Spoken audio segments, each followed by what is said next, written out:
Ayan, this time naman ay babatiin natin ang mga nanalo sa katatapos lamang po naming award giving body na nanalo sa award giving body. Doon sa ating katatapos lang na third Philippine Finest Business and Outstanding Achievers Awards 2025 na ginanap po namin ito last September 30. Tama ko na, September 30 sa ang ingay ng TV. Hindi mo ko sinasabihan. Ulitin natin. Congratulations! Kasi this time ang episode po natin ay may kinalaman sa ating pagbibigay ng parangal sa mga outstanding achievers sa 3rd Philippine Finest Business and Outstanding Achievers Awards 2025 na ginanap po namin sa Newport Performing Arts Theater sa Newport Resorts Hotel dyan sa may Pasay City. Ayan. Ang mga personalidad natin sa showbiz, sports, and politics ay talaga namang dumayo dahil pinagbigyan po kami na tanggapin nila ang kanilang mga award, trophies, and certificates sa naturang event. Mula po yan sa La Visual Corporation at sa Sarviso Channel, nanguna po dyan ang ating Batangas Governor Vilma Santos Recto sa kategoryang Public Service Icon Award. Kasama niya dyan si Senator Lito Lapid, dating Senador Bong Revilla, Councilors Alfred Vargas, Aiko Melendez, Angelo De Leon, at ang mga mayor na sina Junjun Inares mula sa Antipolo at si Mayor Vergel Meneses ng Bulacan, Bulacan. Nandiyan din po sa same category ng Public Service Icon Award, sina Attorney Caroline Cruz, isang magaling na vlogger na nagbibigay ng libreng legal services at saka information education din sa kanyang channel, at si Police Lieutenant Colonel Hieronimo Di Mayuga Jr. na alam natin sa Station 5 dito sa Quezon City na sobra din pong ang advocacy naman po sa public service, lalo na sa public safety and security ay talagang isinusulong nila. Yan, sa larangan ng sports, pinarangalan po sina PBA Commissioner Willie Marshall, MPBL Commissioner Kenneth Doremdes, si PVL Commissioner Ricky Palu, at ang PVL manager at team icon na si Moze Ravena. Siya po yung dakilang nanay ni na 30 at saka ni Kiefer Ravena. At saka ni yung anak niyang girl.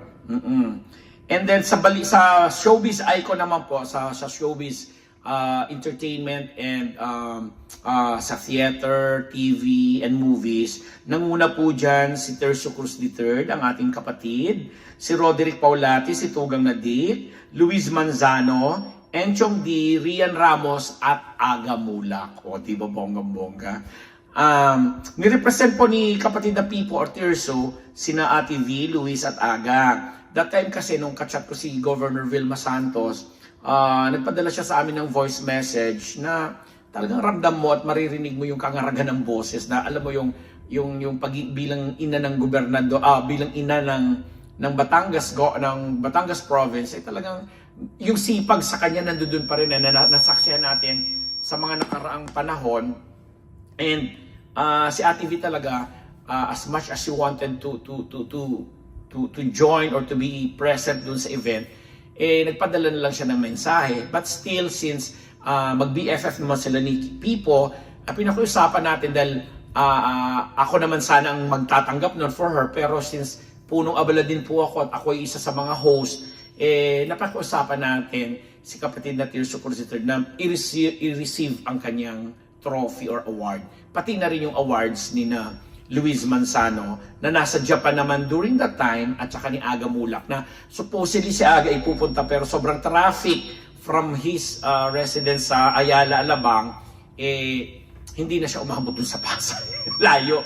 And pati na rin si Jervy Wrightson, si Kalad Karen na may award din, at saka si Bernadette Sembrano, sa kategorya naman sila ng multimedia. Kasama dyan si Kuya Boy Abunda, si MJ Marfori. And since may mga programa itong si Kalad Karen at saka si Bernadette sa respective channels nila, hindi rin sila umabot dun sa tamang oras kasi inaabot yata ng 8 o'clock ng gabi. Nagsimula yung programa 7:38. So hindi na rin talaga considering the traffic na bubunuin nila.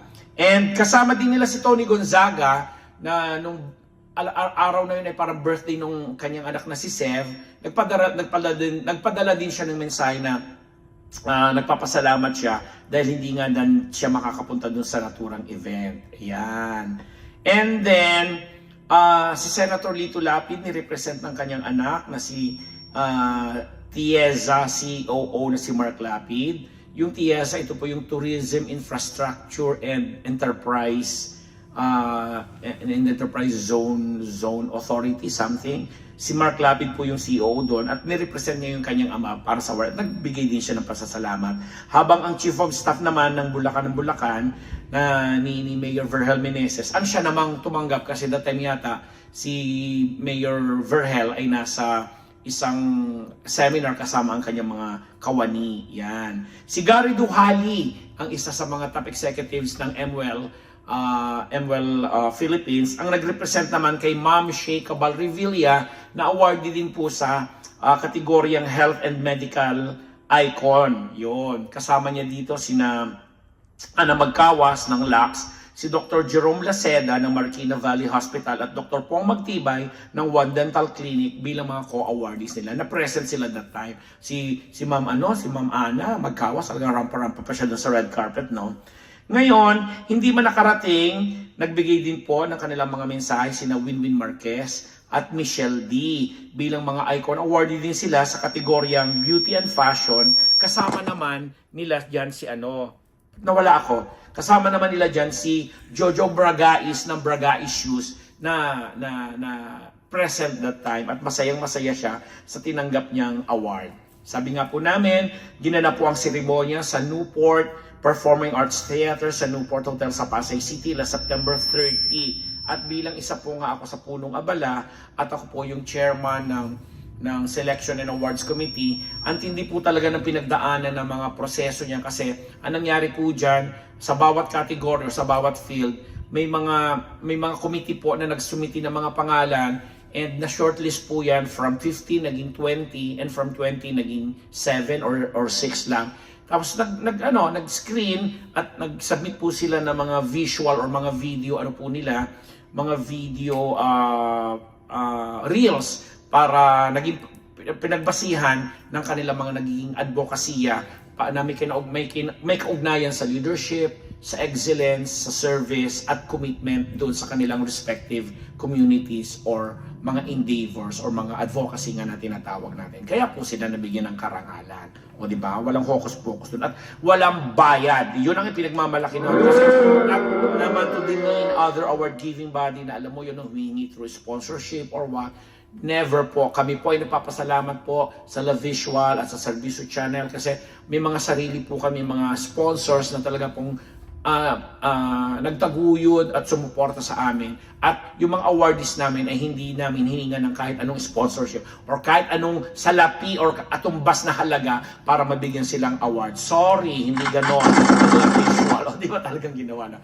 Maraming salamat sa yan at muli nga ako masayang-masaya kasi nakita natin yan nung awards night, award ceremony natin. Naramdaman natin ang matindi nilang pagsuporta sa atin at pagbibigay nila ng importansya sa mga ganitong gawain despite the fact that we are experiencing medyo may turmoil ang ating mga political activities at mga ganapan sa buhay. Pero yun pa rin, we have to move on, we have to move forward at magtulong-tulong sa mga maliliit na bagay, maliliit na asignatura sa mundo ng showbiz, sports, politika at mga iba pang nasasakupan natin para mas maging malawak ang naibibigay nating serbisyo at support at pagtulong sa ating mga kapwa Pinoy. Kaya po dyan sa mga kababayan po natin all over the world, diba? Ang saya-saya lang ng aming mga advokasya.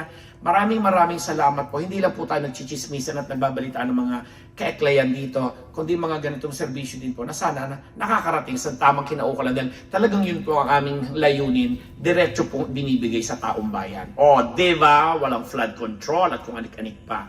Magandang araw, magandang buhay sa ating lahat. Nagmamahal, Ambet Nabus.